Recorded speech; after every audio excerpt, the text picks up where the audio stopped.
Taurus, welcome to your August 2017 General Tarot reading.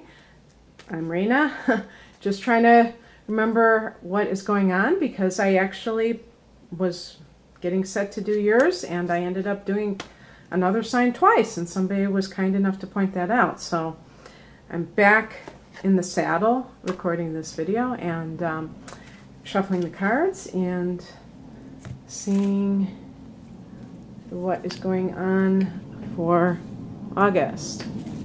This is a general focus.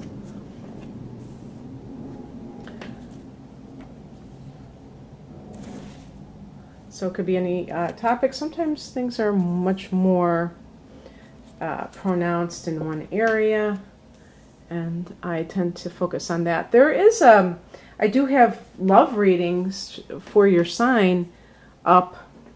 And I think I didn't do two for Cancer on that one, so you should find that on my channel for August already up.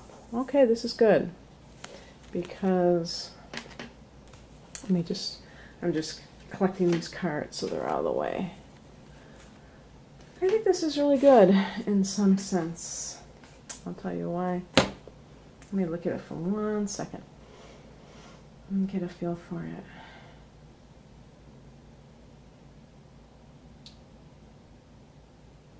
Well, you know, it's funny because we have a stark contrast between the past and the focus card. We have the Three of Swords. Okay. Now, there are many different interpretations of the Three of Swords. The common one, I think, that most people will agree upon is the idea of betrayal. But another thing, because it's a number 3 and there's a heart, you could be involved in some kind of a, I want to always say threesome, but I mean love triangle. And you know what it looks like to me? It looks like a situation. We have the contrast with the Nine of Cups in the past position of getting your wish fulfilled. And there's that saying, be careful of what you wish for. Getting the person of your dreams who turns out to be a nightmare. And who turns out to be not who you thought they were. The same can apply for the perfect job that turns out to be not what you thought it was.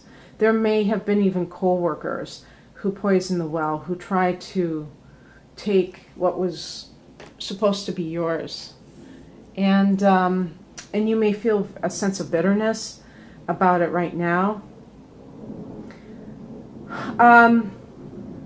If this is a relationship that involves a Pisces, the Pisces was coming strongly in my mind, but you know the other water signs are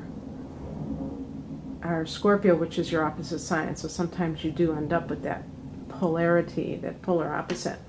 And the other water sign being Cancer, if it's one of those water signs, or they have a strong water element in their charts, which, you know, you might not know that, but you might know their personality.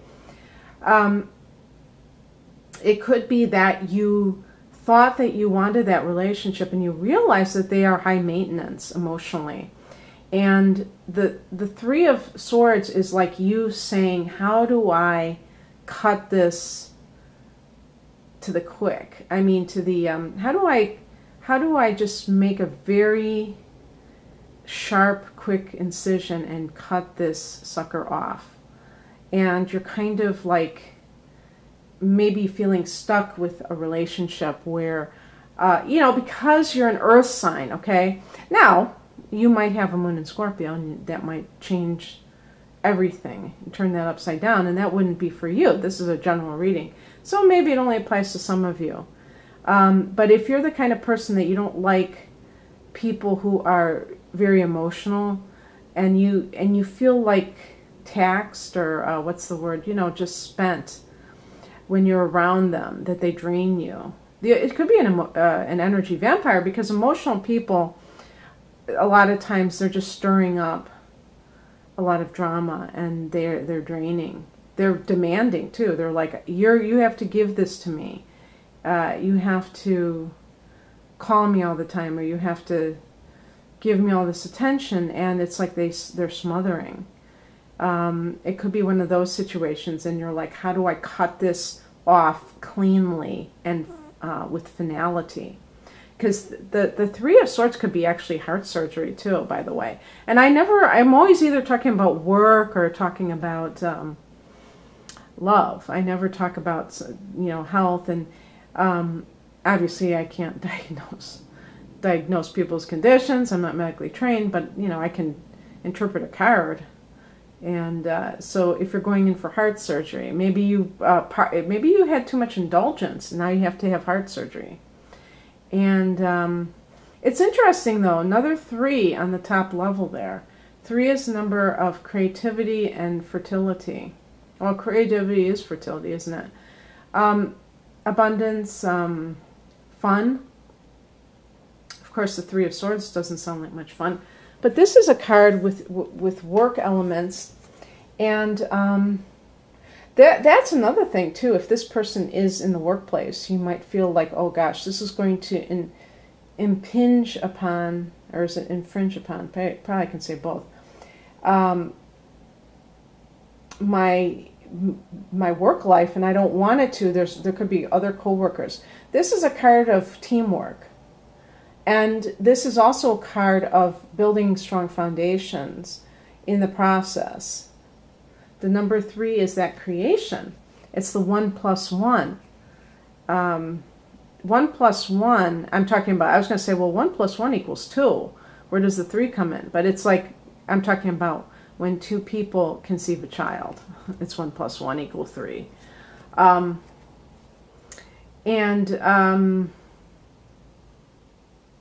So this is you. Maybe you have this. You could be building something on your own, but you have other people involved, and maybe you throw yourself into your work to be productive. That could be it too, because this is a very fruitful card. This is something that can sustain you in the long term. And sometimes relationships don't last. The higher message is the Fool. And this is saying to you, you are like a newborn child. And you're like starting this new life in some way. Even though it's not your solar return right now, let's think about some of the other transits in August. The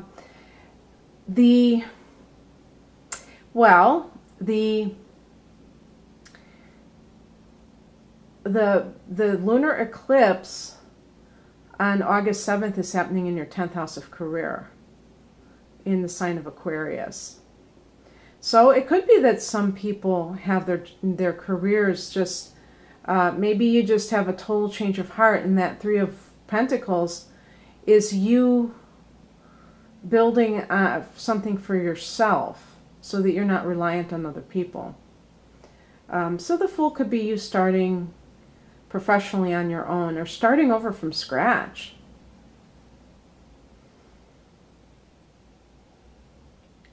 So the Fool also is about letting any negative, I would say, this is my interpretation of the knapsack, is very streamlined, or what do they call it today? Voluntary simplicity. There's that word. What do these people use as a buzzword? That means a minimalist. And I'm talking about emotionally, though. Although it could be physically, because that's another thing, too. Taurus is a sign of acquisition. You're the 2nd house of earned income and luxury goods, personal possessions. Are you possessed by your possessions? Do you need to just totally leave that keeping up with the Joneses world behind you and stop being kind of suffocated by possessions? That might be the best thing that ever happens to some people, is that they are forced to pare down their lifestyle, because then they find out what really matters. And also, they're not stuck paying for stuff that they don't even use. So it's really interesting how people sacrifice their lives for things that have limited importance ultimately. But it definitely could be your mental state. I love that card. By the way, if you're watching in July, there is a new moon, the first of two in Leo, which is your 4th house of home and family, and this is at 0 degrees. So the Fool is 0 degrees. New beginnings in home matters. What crosses you is the 8 of Pentacles. I would say in love matters, trying too hard. With Taurus, it's usually just sheer stubbornness of like what do they call it? Digging your heels in the ground and saying, I want what I want. I don't care if the other person has a partner now. I don't care. I just want this person. And being kind of blind to reason. The 8 of Pentacles in the upright position is somebody who is trying to perfect their craft. They're doing something that's like a labor of love for them.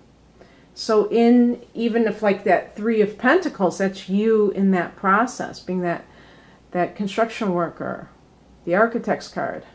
Now, what you want to watch out for is a tendency to be perhaps too controlling of the outcome. In other words, you do your part in any endeavor that we engage in, whether it's raising children, whether it's applying for a job. If you applied for a job and then you called them back every day and asked if you got the job, you would pretty much be guaranteed that you wouldn't get the job because they would think you were too pushy. And so it's that kind of thing of trying to force the will of the universe. Put in your part, work hard, do your part, and let it go. And know when it's time to move on. The 8 of Pentacles is just somebody who's muscling through something, just doing it very like driven to do something, but in the reverse position, I think of a fanatic in some way. What's coming in or advice is the Knight of Swords. For advice, I would say to say what you mean and mean what you say. Taurus is a sign ruled by Venus. You can be, maybe some of you are passive aggressive, you hint around. I know a Taurus person, and this is really funny because this person is actually aggressive in certain instances, who you know, was running a business out of the home and didn't want anyone ringing the doorbell. Someone would always ring the doorbell while something important was going on during this person's work schedule. And they actually dismantle the doorbell rather than simply tell the person, I'm doing this from this time, so please, or even have a sign out. And this person was a Taurus. So this is the kind of thing, you know, that can get a little crazy, where you are dancing around issues. The Knight of Swords is kind of like, I think knights are connected to fire. So that bluntness that you associate with maybe Aries and Sagittarius. Now this could be a person that comes into your life. Maybe you know this person now, but maybe you'll form a relationship with this person. I think specifically with Aries and Sagittarius, and the swords are the air signs. But I think of specifically Gemini with this. Gemini being very loquacious and having a tendency to spill the beans, say what's on their mind, and not have a filter. Obviously, that's chaotic, and this card can sometimes be associated with chaotic communication. But when it's on point, it's very cut and dried. And so if you're dealing with somebody who is smothering you, you might you might decide that the best way to handle it is simply to tell the truth about the situation. Maybe you've been trying to dismantle the doorbell, to use that metaphor, and doing like it's not even passive aggressive, it's indirect. I think that's what I mean more than anything. It's not like you're trying to piss somebody off in an indirect way, in a subtle way, but you're really just being indirect because you're afraid you'll be confrontational. And you don't have to be. You can just say very casually what you need. Usually people who get really mad when they try to assert themselves, it's because they don't really believe they have the right to their own freedom in their own life. So they feel like they have to get into a lather so they can assert themselves. No, you just simply say, I just don't think that we are compatible. And so please have a great life, and I will do the same, and God bless you. This could also mean seeking the counsel of a lawyer. Obviously, if you're in a marriage situation and you are the one who, here's another scenario. You are married, you drink too much, and you wind up having an affair with somebody. And maybe you're even very new in the marriage. The Three of Pentacles is somebody trying to build on something. Maybe you cheated on your partner very early on in your marriage, and you really regret it, and you don't know how to cut it off, and the person's becoming like Glenn Close in Fatal Attraction. I don't mean it's fatal, but I mean, that obsessiveness. You know what? I think it's time for me to see Fatal Attraction again. That's like one of my favorite movies. It's so fun. Because it's true. That people sometimes are so obsessed. And it's like, how do you get rid of this person without hurting their feelings? And, it's just, it can get really intense. But I'm not saying this has anything to do with the spread with you. I just went off on a tangent.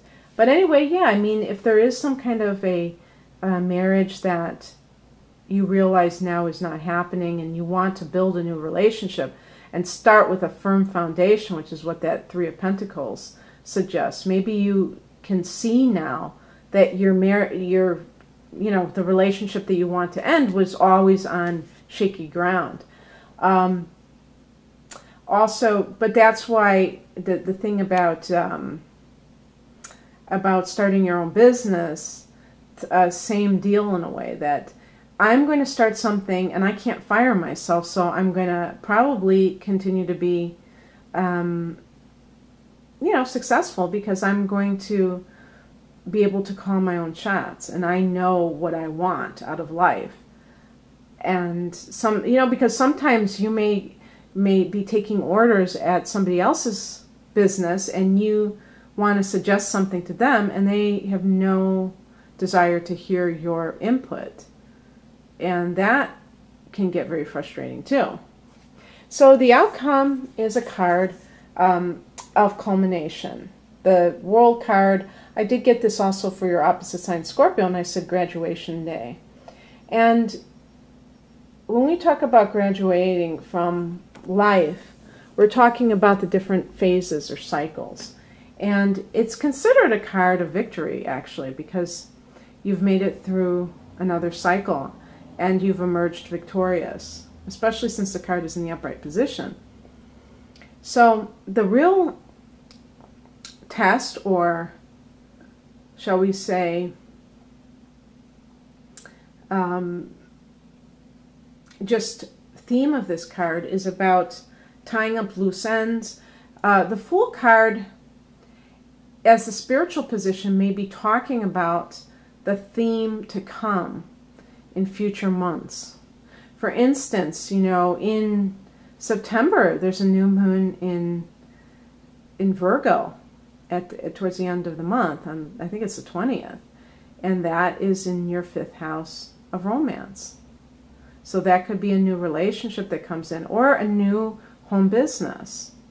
You know, we do have Mercury retrograde going on before then, starting in August. So you probably wouldn't want to launch anything anyway until later in September, if that was something you wanted to do. So there's a lot of good stuff to look forward to, and I think the Fool card is showing that potential, and the World card is showing the end in a very nice way. It's a nice ending. So I hope you enjoyed this, Taurus. If you'd like a private reading, please click on the link below. Otherwise, have an amazing August, and I look forward to reading for you next month. Bye.